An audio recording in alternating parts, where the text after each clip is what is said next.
प्रभूचा गौरव असो आत्ता आणि सदा सर्वदा. आत्ता आणि सदा सर्वदा प्रभूचा गौरव असो.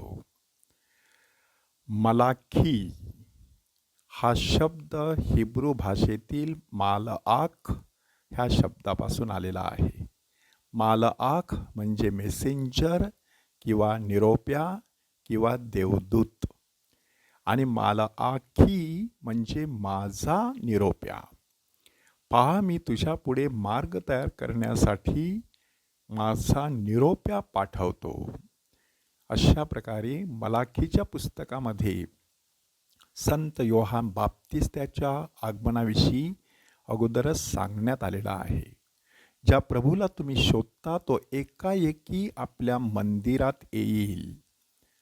हे वाक्य येशूच्या समर्पणाच्या दिवशी पूर्णत्वास गेलेलं आहे की तो प्रभू मंदिरामध्ये आणण्यात आला आणि शिमोन संदेष्टा त्याच्या हातात घेऊन बोलू लागला की हे प्रभू, आता तू आपल्या दासाला शांतीने जाऊ देत आहेस, कारण मी माझ्या डोळ्याने तुझा तारण पाहिलेलं आहे. पहा, करार घेऊन येणाऱ्या प्रवक्त्याची तुम्ही अपेक्षा करीत आहात, तो येत आहे असे परमेश्वर म्हणत आहे. करार घेऊन येणारा प्रवक्ता कोण असेल बरं? हा करार घेऊन येणारा प्रवक्ता किंवा संदेष्टा म्हणजे खुद्द योहान बाप्तिस्ता. योहानाने लोकांना बाप्तिस्मा दिला तो कशासाठी?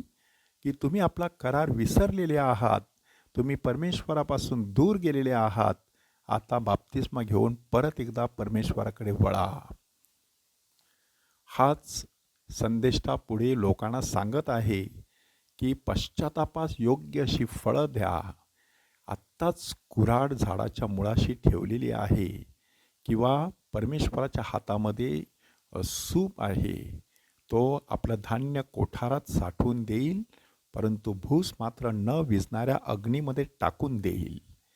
तशाच प्रकारचं वचन मलाखीच्या पुस्तकात देखील आलेलं आहे की धातू गाळणाऱ्याच्या अग्नीसारखा, परटाच्या खारासारखा तो आहे. ह्याच्यामध्ये शुद्धता हा गुण आलेला आहे. म्हणून तो पुढे म्हणतो की रुपे गाळून शुद्ध करणाऱ्यासारखा तो बसेल. लेवीच्या वंशजास तो शुद्ध करील. लेवीचे वंशज कोण? याजक. त्या सोन्या रुपयाप्रमाणे शुद्ध करील. यहुदी धर्मामध्ये अशा प्रकारचा एक दाखला होता की सोनं शुद्ध करण्यासाठी विस्तवावरती ठेवतो. कोणीतरी त्याला विचारलं की ते शुद्ध झालेलं आहे हे तुम्हाला कधी कळतं? तर म्हणे, मी त्या सोन्याच्या पाण्यामध्ये स्वतःचा प्रतिबिंबाचा चेहरा पाहतो. तो जितका स्पष्ट दिसेल तितकं ते सोनं शुद्ध असतं. ह्याचाच आधार घेऊन यहुदी धर्मपंडितांनी एक विचार मांडला की माणूस मुळात सोन्यासारखा असतो, परंतु जसजसा तो मोठा होतो तसे दुसरे धातू त्याच्या जीवनामध्ये येऊन मिसळत असतात आणि मग परमेश्वर त्याच्या जीवनामध्ये संकट आणतो. तो जणू काही विस्तव. त्या विस्तवाद्वारे हे इतर सगळे धातू जळून जातात आणि सोनं शुद्धपणे चमकू लागतं. अशा भट्टीतून तावून सुलाखून निघालेला माणूस, त्या माणसामध्ये आपल्याला परमेश्वराचा चेहरा दिसायला लागतो. संत योहान बाप्तिस्ताने देखील नेमकं असंच केलं की गोरगरिबांना मदत करण्याचं आव्हान त्यांनी लोकांना केलं, परंतु त्याचबरोबर अन्यायकारक अशा सत्ताधीशाला देखील त्यांनी आव्हान दिलं. त्यामुळे त्याला स्वतः रक्त सांडावं लागलं आणि शिरच्छेदाला सामोरं जावं लागलं, परंतु त्याची अरण्यात ओरडणारी वाणी अजूनही आसमंतामध्ये घुमत आहे. आणि म्हणूनच आजच्या शुभवर्तमानामध्ये संत योहान बाप्तिस्ताच्या जन्माची कथा आपल्यासमोर सादर करण्यात आलेली आहे. त्याचा जन्म झाल्यानंतर 8 दिवसांनी बाळाची सुंता करायची आणि त्याच वेळेला नाव द्यायचं म्हणून शेजारी पाजारी एकत्र जमले आणि मग त्याच्या बापाच्या नावावरून त्याला जखऱ्या हे नाव ठेवणार होते, परंतु आईने म्हटलं नाही, ह्याचं नाव योहान आहे. आणि मग ते म्हणतात, पण तुझ्या नातलगात कोणीच नाही या नावाचा. आणि मग त्यांनी वडिलांना खुणावून विचारले, कारण तो 9 महिने मुका राहिलेला. तेव्हा त्याने पाटी मागून त्यावरती ह्याचे नाव योहान आहे असे लिहिले. आणि त्यावरून सर्वांना आश्चर्य वाटले. पहिली गोष्ट, जखऱ्यासुद्धा सुशिक्षित होता हे त्यावरून दिसून येतं. आणि सुशिक्षित असल्यामुळे त्याने 9 महिने काय केलं असेल त्याचं उत्तर आपल्याला तिकडे सापडतं.